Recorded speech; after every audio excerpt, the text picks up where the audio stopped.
DreAllDay.com. Dre Baldwin, balloverseas.com, overseas basketball blueprint. I'll give you a just a little tip that I heard. I heard Jeff Van Gundy say this, and he is y'all know who Jeff Van Gundy is. He used to coach in the NBA. He might coach in the NBA again. I know his brother Stan just took, as of this recording, he had recently took the job with the New Orleans Pelicans as the head coach, his brother. But Jeff used to coach, he coached the New York Knicks, he coached the Houston Rockets for a minute. I think that might be the only two teams he coached. I don't know who else. I know he coached those two teams. But anyway, he works as an analyst for ESPN/ABC these days, and he's very good. I like listening to Jeff do his analysis. And this year in the playoffs, the bubble playoffs in 2020, I heard Jeff Van Gundy say one thing that I want to share with y'all that is very useful for you when you play overseas is being an energy giver instead of an energy drainer. Now, this is a concept that can apply in many areas of life. This can apply in business, it can apply in a family, in a partnership, in an intimate relationship. Being the type of person that when you come in the room or when you're involved, you are bringing energy into the room. You're making everything better, making everybody feel better and engage better, as opposed to the energy drainer, who's the type of person when they're in the room, people feel worse, people are less excited, people are, things pick up when you leave. All right, you don't want to be that type of person. And this is especially important when you're playing basketball overseas, and here's why. And overseas basketball, as I've explained to you all many times, is not set up like American basketball. It's not like AAU or high school or any of that. In overseas basketball, sometimes you could be the most talented player on the roster by far, but you only play half of the game. The game's 40 minutes, you're playing 20 minutes a game, like some kind of role player, and that's just the way that it is. And nobody on the team is playing that much because everybody's getting in. The coach is using the whole roster, or is not built around you just being a superstar and scoring 30 points a game and everybody getting out the way while you do, James Harden one-on-one all game. It's not like that in overseas basketball. In many leagues, specifically, I always say this, when we're talking about playing in Europe and you're playing in serious leagues in Europe, it's not going to be like that where you would just, everybody get out the way while I go one-on-one and score as many points as I can. It's absolutely not. It's designed like that. So therefore, maybe you're a player who knows you can score 25, 30 points a game, but the team that you're on right now, because of your minutes and because of the way that the offense is being run and the way that what the team is asking of you, you might only be averaging 12 points a game. Even though you can average 30, you're only averaging 12. And the team is winning some games, losing some games. Maybe they're winning a lot and you're involved, but you're not doing all that you could do. You're like, damn, I could be scoring a lot more points. I could be helping this team a lot more, at least you think you could, but you're only being asked to do 50% of what you think you're capable of doing. Here's the question for you. Here's the question you need to answer with your actions. Are you still going to be an energy-giving individual even though you're not getting to show all your game the way you think you could? Even though you're not getting to put your full self out there the way that you really believe you could if the coach would just get out the way and just let you cook, and just let you do your thing. Can you still be an energy-giving individual?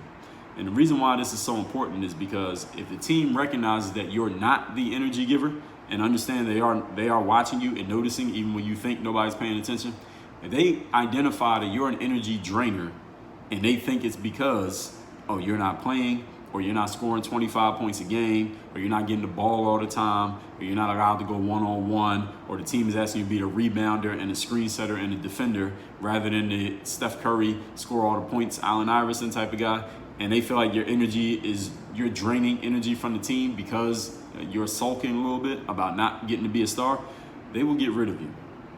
They'll get rid of you even if you're the most talented player on the team. Even though if they just gave you the ball and got out the way and you could score all those points, they'll get rid of you because the culture of the team, this is in any organization in life, sports or not, the culture of the team matters more than any one individual player. All right, no matter how good you think you are, if you go out there and you start to become a little bit of a cancer energy-wise, the team will get rid of you simply because, look, they don't have to deal with that.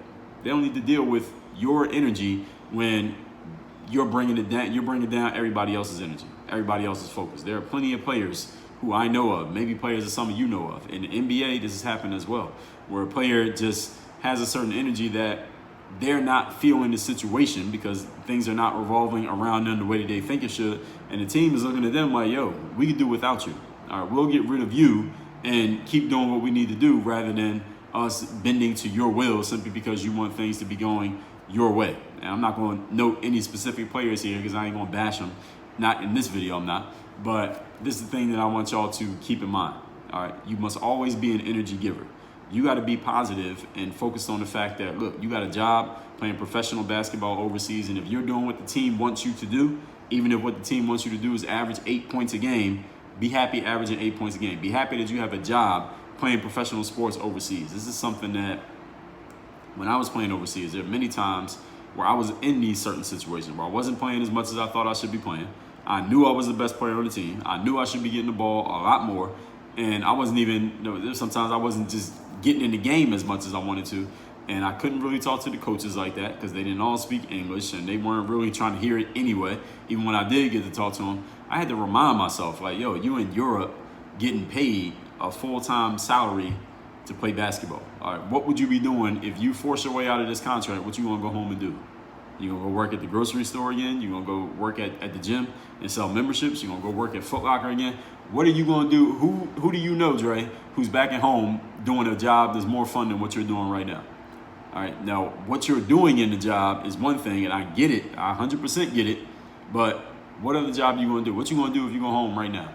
Any of you ball players out there who, once you get into this situation, or maybe you're in it right now, if you leave, what are you gonna go do? If you got another job lined up, you go sign with another team and do your thing, then okay, go do your thing. Do it. Get yourself out of this contract, go get that other contract. Make sure you actually have it though. But if you don't have another contract lined up, what you gonna force your way out for? What you complaining for? What are you actually complaining about when you look at the big picture of life and look at how your family and your friends back home are looking at your life compared to how you're looking at it? Because you might go back to doing what one of them is doing. All right, is that what you want? If it is, then it's all good. But if it's not, and I'm 99% sure it is not, because I've seen a lot of jobs. I know a lot of people. I've worked many jobs myself before I was playing ball, before I was a CEO. Ain't too many jobs in the world better than being a professional basketball player, traveling the world, getting your travels covered, your food's covered, your housing's covered, and you getting a salary, and your job is to play basketball. What you complaining about?